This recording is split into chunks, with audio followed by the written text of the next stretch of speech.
We're going to do something a little bit different today. We're going to take a look at the United Kingdom House of Parliament.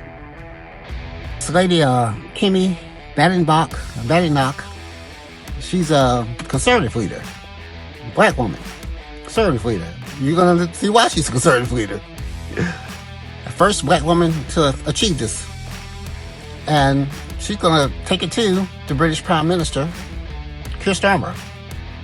Let's get into this. George's Day. Yeah. And can I also associate myself with the remarks about the passing of His Holiness Pope Francis on Easter Monday? Being married to a Catholic, I know the profound loss for millions in Britain and across the world.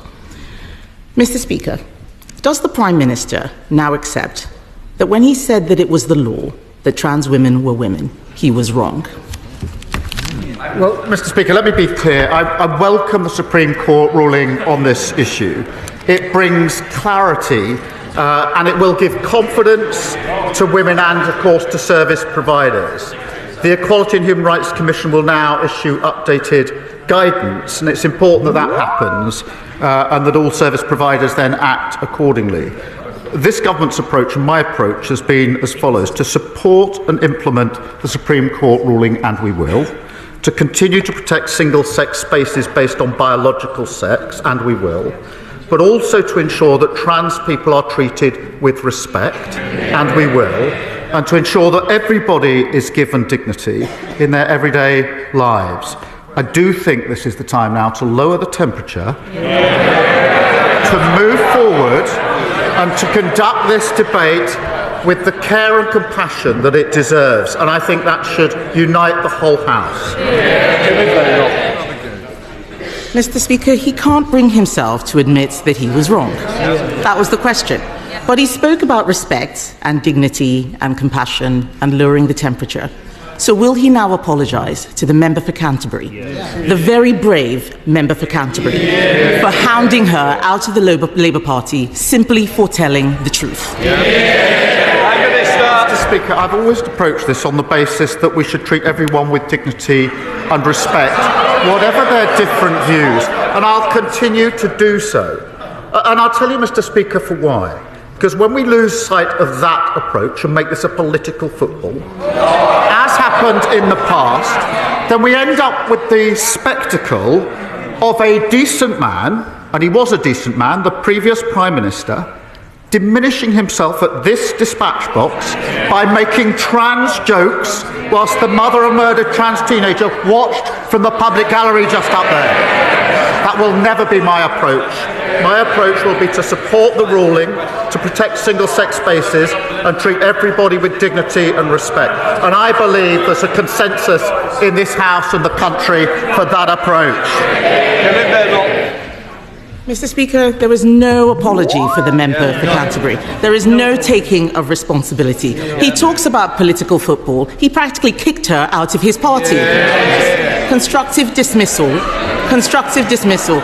He talks about my predecessor. What about the abuse I faced from his MPs calling me a transphobe for supporting what the Supreme Court has now clarified in his words? And where was he? He hid for 6 days without commenting on the Supreme Court judgment. Why did it take him so long to respond? Isn't it because he was scared? Mr. Speaker, the only fiction here is the idea she delivered anything in office. She held the post of Minister for Women and Equalities for 2 years, and she did precisely nothing. She provided no clarity on the law, did nothing to improve women's lives, which got materially worse under her watch. They talk, for example, about hospitals and mixed-sex wards, uphill and downdale. What happened in the last decade? The use of mixed-sex wards in our NHS rose by 2,000%. And there's a pattern of behaviour here. Women and Equalities Minister failed to do anything for women. The Trade Minister, who failed to get a trade deal with the US. The Business Minister, who failed to get a deal with British Steel. She's a spectator, not a leader. Mr. Speaker, I will tell him what I did. I stopped the gender... I will. Yes. When his Labour leader in Scotland was whipping his MSPs to get male rapists into women's prisons, I stopped that gender recognition bill. helped commission the CAS review. I replaced the guidance on single-sex toilets. I made sure that the puberty blockers issue was resolved while he was sitting there cheering on the ideology that was taking away safe spaces. And when the Prime Minister stayed silent last week, presumably waiting for what Morgan McSweeney thinks, on his WhatsApp groups, some of his closest ministers were plotting to overturn the Supreme Court decision. Labour MP after Labour MP stood up yesterday and challenged the ruling. How can we take his government seriously on this? Well, I think the WhatsApp group you should be worried about is the one of his shadow Justice Secretary. And Mr. Speaker, the mask has slipped just 1 week before the election. Look, that was pretty good. The British always make it entertaining. They are a lot more entertaining than our Congress.